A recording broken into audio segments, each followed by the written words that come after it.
Hello! This is day 58 of reading one canto of the Divine Comedy every day. We are on Purgatorio, Canto 24, which I will read from the Longfellow translation before giving some quick comments. Nor speech the going, nor the going that slackened, but talking we went bravely on, even as a vessel urged by a good wind. And shadows that appeared things doubly dead, from out the sepulchres of their eyes betrayed wonder at me, aware that I was living. And I, continuing my colloquy, said, Peradventure he goes up more slowly than he would do, for other people's sake. But tell me, if thou knowest, where is Picarda? Tell me, if any one of note I see among this folk that gazes at me so. My sister, who, twixt beautiful and good, I know not which was more, triumphs, rejoicing already in her crown on high Olympus.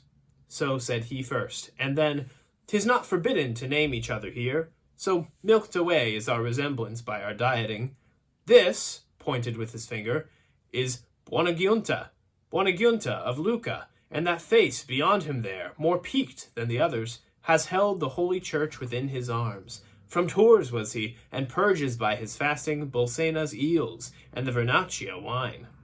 He named me many others one by one, and all contented seemed at being named, so that for this I saw not one dark look. I saw for hunger bite the empty air Ubaldin dalla Pila, and Boniface, who with his crook had pastured many people. I saw Messer Marchese, who had leisure once at Forli for drinking with less dryness, and he was one who never felt satisfied. But as he does who scans, and then doth prize one more than others, did I him of Lucca, who seemed to take most cognizance of me. He murmured, and I know not what Gentuca from that place heard I, where he felt the wound of justice that doth macerate them so. O soul, I said, that seemest so desirous to speak with me, do so, that I may hear thee, and with thy speech appease thyself and me. A maid is born, who wears not yet the veil, began he, who to thee shall pleasant make my city, howsoever men may blame it. Thou shalt go on thy way with this provision. If by my murmuring thou hast been deceived, true things hereafter will declare it to thee. But say, if him I here behold, who forth evoked the new invented rhymes, beginning, Ladies that have intelligence of love? And I to him, one am I, who whenever love doth inspire me, note, and in that measure which he within me dictates, singing go. O brother, now I see, he said, the knot which me, the notary, and Guitone held short of the sweet new style that now I hear. I do perceive full clearly how your pens go closely following after him who dictates, which with your own forsooth came not to pass. And he who sets himself to go beyond, no difference sees from one style to another. And, as if satisfied, he held his peace.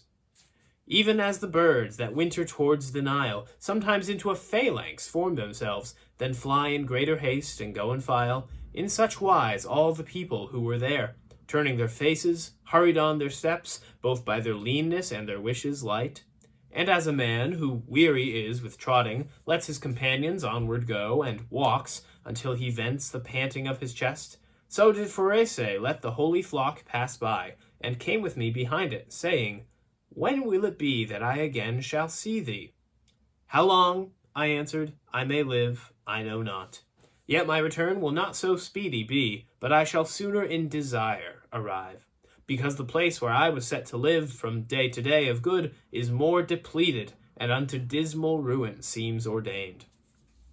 Now go, he said, for him most guilty of it at a beast's tail, behold, I dragged along towards the valley where there is no repentance. Faster at every step the beast is going, increasing evermore until it smites him, and leaves the body vilely mutilated. Not long those wheels shall turn, and he uplifted his eyes to heaven, ere shall be clear to thee that which my speech no farther can declare. Now stay behind, because the time so precious is in this kingdom, that I lose too much by coming onward thus abreast with thee. As sometimes issues forth upon a gallop a cavalier from out a troop that ride, and seeks the honor of the first encounter, so he with greater strides departed from us, and on the road remained I with those two, who were such mighty marshals of the world. And when, before us, he had gone so far, mine eyes became to him such pursuivants, as was my understanding to his words, appeared to me with laden and living boughs another apple tree, and not far distant, from having but just then turned thitherward. People I saw beneath it lift their hands, and cry I know not what towards the leaves, like little children eager and deluded, who pray, and he they pray to doth not answer, but, to make very keen their appetite, holds their desire aloft, and hides it not. Then they departed, as if undeceived, and now we came unto the mighty tree, which prayers and tears so manifold refuses. Pass farther onward without drawing near.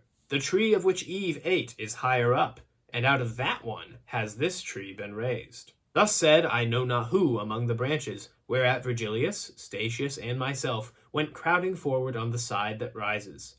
Be mindful, said he, of the accursed ones formed of the cloud-rack, who inebriate combated Theseus with their double breasts, and of the Jews who showed them soft in drinking, whence Gideon would not have them for companions when he towards Midian the hills descended. Thus, closely pressed to one of the two borders, on passed we, hearing sins of gluttony, followed forsooth by miserable gains. Then, set at large upon the lonely road, 1,000 steps and more we onward went, in contemplation, each without a word. What go ye thinking thus, ye three alone? Said suddenly a voice, whereat I startled, as terrified and I timid beasts are wont. I raised my head to see who this might be, and never in a furnace was there seen metals or glass so lucent and so red as one I saw, who said, If it may please you to mount aloft, here it behoves you turn. This way goes he who goeth after peace. His aspect had bereft me of my sight, so that I turned me back unto my teachers, like one who goeth as his hearing guides him. And as, the harbinger of early dawn, the air of May doth move and breathe out fragrance, impregnate all with herbage and with flowers, so did I feel a breeze strike in the midst my front, and felt the moving of the plumes that breathed around an odor of ambrosia, and heard it said, Blessed are they whom grace so much illumines that the love of taste excites not in their breasts too great desire, hungering at all times so far as is just. Okay, so there are several classical references in here, which we should focus on for a minute, just to remember that Dante's not talking about the actual things, but rather a Christian parallel that he's adopting into the word. What am I talking about? One of the souls that, it was actually Forese, Dante's friend, he asks, oh, where's your sister? Is she dead? Where'd she end up? And Forese says, oh yeah, she's on high Olympus, which he doesn't mean Olympus, he means that she's in heaven. And similarly, at the end of the canto, he talks about how they got the scent of ambrosia as they were leaving the terrace of the gluttonous. Ambrosia, in antiquity, being thought of as the food of the gods. Is that what is actually meant? No. Rather, I would guess that ambrosia here would be a symbol of the highest good that a human should desire. In the same way that gods, in antiquity, would not have desired human food and human drink, but instead desired ambrosia. That would be a higher desire. In the same way, now that Dante is through the terrace of the gluttonous, he no longer is smelling the fragrance of the apples on the tree. Now he smells, and perhaps desires, something higher. That's what I would guess is meant by that. As Dante walks along, though, Forese introduces him to another soul who is actually familiar with Dante's love poetry and comes up and speaks to him about it. Says, hey, aren't you the one who wrote this line here from this poem? And Dante confesses, yes, it was me. What I do is I listen to the voice of love and sing whatever it tells me to. Now, Mark Musa has a note in his translation that is helpful for contextualizing this, because the soul then says, oh yeah, your style is so much better than these other poets who I was listening to. Those other two poets that this soul had been familiar with in life was in the style, the medieval poetic genre of courtly love, which Dante appears to be putting himself or poising himself somewhat against. Now, courtly love, if you don't know, is something of a genre of literature and poetry in which a knight or some sort of warrior or nobleman professes and acts on his love for a married woman. Married not to him, by the way. Think of, ladies giving their favors to knights at jousts or whatever in King Arthur, if you're familiar with that, or any kind of, medieval fantasy that plays off of it. And that's basically what it is. Now, whether or not that was acted upon in a more, shall we say, adulterous way at the time, it's debated. It's debated hotly. But in any case, the poetry could range from a very platonic, devotional love to much more bawdy and explicit kind. So what Dante appears to be saying is that his style is much more ordered toward love of the higher goods. Love of others, sure, but with the other good in mind. It reminds me of Virgil's quote from before, that love with virtue as its aim only ever kindles more love. Dante would say, perhaps, that courtly love does not do this. This, of course, is ironic a little bit, because the Divine Comedy is in itself something of a courtly love poem. Why? Well, because Beatrice was not his wife when he was alive. Beatrice was married to somebody else. Dante met her 2 times in his whole life, and yet his devotion and love for her is so evident in these verses that you gotta wonder, how is his style, how is his courtly love poetry any different? And he says, well, mine is ordered towards the highest good, the higher loves. And I would say, let's be critical of that. Let's watch him. Let's see if he actually lives up to what he says is the difference. And then lastly, at the end of the Terrace of the Gluttonous, they come upon another tree. It's not clear in the Mark Musa translation whether it's the same tree as earlier or a different one, but in the Longfellow, it's clear that it's 2 different trees. And all the souls run towards it, begging for food from it, and it refuses them all.